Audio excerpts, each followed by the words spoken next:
So, ayan, good morning, good afternoon, good evening, welcome back sa ating channel, It's a Shop. So, ito, nagre-rep lang tayo at ginagamit natin yung bagong turo ng media ng isang master collector sa Vietnam. Kumukuha tayo ng ilang mga halaman sa kanya at tinanong ko siya, sabi ko, ang ganda ng mga halaman mo, ano bang media yung gamit mo? At natawa lang siya, sabi niya, ang gamit ko, Sphagnum, Perlite, tsaka Coco Peat. Sabi ko, edi hinuhugasan mo yan. Sabi niya, oh, hinugasan ko to twice. So, ayan. So, kaya ito, hinugasan natin once, pero didiligan natin to ng pangalawa para mag-settle yung media.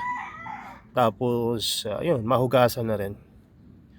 So, ang ating nireplant ay mga Bicalcarada seed grown. Ayan, so, mga maliliit pa, pero titiba yan. Kasi nga seed grown. So ito pa yung mga iba pa natin na hindi pa nare-rep. So ilalive ko nga sana, kaya lang naalala ko hindi ko pala nasaksak yung wifi extender namin sa baba. So wala tayong signal dito.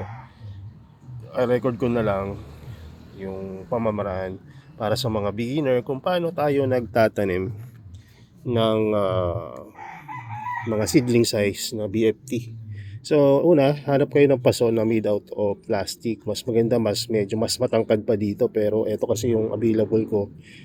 At pinabili ko si Mrs. ngayon ng matangkad na baso, yung disposable cup sa palengke, yung clear. Kasi nakita ko naman yun sa isang grower sa Indonesia naman, na lahat ng pananim niya nakatanim sa baso. Sabi ko nga, matipid yun. Wala pang piso isa, tapos malaki na, tapos matangkad. Kaya sabi ko, bili ka ng 500 pieces. Sabi niya, ba't ang dami naman? Sabi ko, ang dami na itong laman natin. Wala doon hanggang dulo, magre-replan tayo. BBC natin yung sarili natin. Kaya kung kayo ay nagme-message sa page ngayon at walang nasagot, alam niyo na. Mamaya, re-reply natin yan kapag medyo natapos tayo sa isang species or cultivar, ay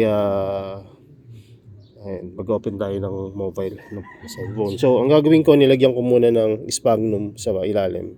Pwedeng sphagnum moss and perlite. Since sphagnum moss and perlite yung nasa malapit sa akin, yun yung nilagay ko. Bakit kailangan may sphagnum sa ilalim?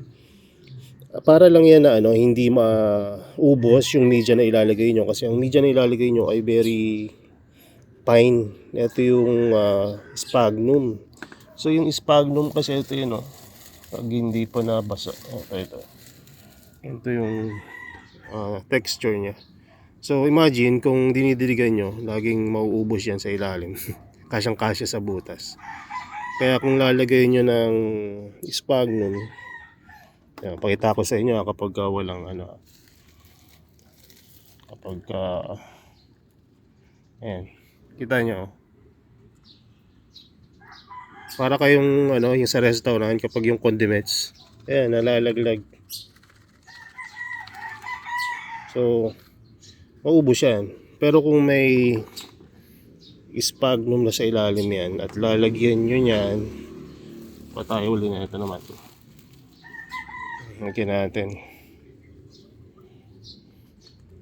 Ayan. Kung lalagyan nyo yan, wala na, diba? Amazing. So kaya ayun yung sabi ko, okay may alam ko nang ginagamit na natin at ng iba to dati, pero ngayon ko lang uli na alala. Kasi nga ang gamit ko na ngayon ay sphagnum and perlite. Pero ngayon dahil marami rin tayong coco peat sa dapat magma-mushroom ako, alaga ako ng mushroom, kaya lang medyo hindi kinaya. Kakasakit ako dahil sa usok kasi gatong ang ginawa ko para hindi makatipid sa sa fuel ng pagpapakulo ng media. But anyway, iba namang topic yun. Pero dito tayo sa halaman. So lagyan nyo lang muna ng media tong lalagyan nyo ng kalahati. Yan, ganyan. Dito sa isang side. Pag dalawang kamay, mas madali. Isang kamay ang gamit ko ngayon kasi wala akong holder ng puno. So isang side muna, diba? Isang side muna, tapos kunin nyo yung halaman na gusto nyong itanim. Kahit na may kasamang sphagnum moss yan, okay lang. Ilagay nyo dyan. Parang alam nyo na yung gagawin, diba? Tapos pupunuan natin yung kabilang side. Sana magawa ko ng maayos kahit one hand technique to.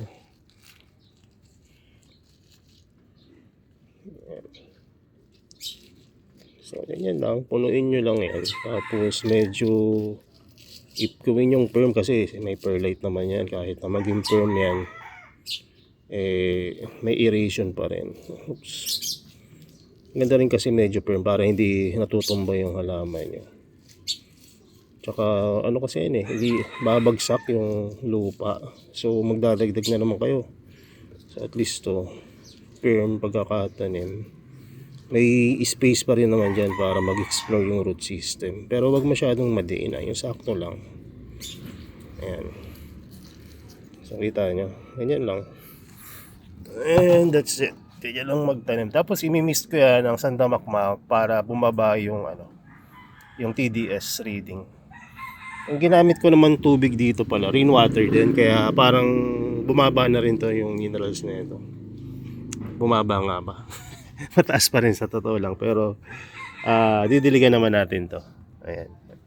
Isa try natin. Meron ako ditong TDS meter sa tabi ko. Para magkaalaman tayo kung ilan yung minerals niyan. Pero sa tingin ko mataas talaga. Pero nandito na rin tayo. Ito yung aking handy dandy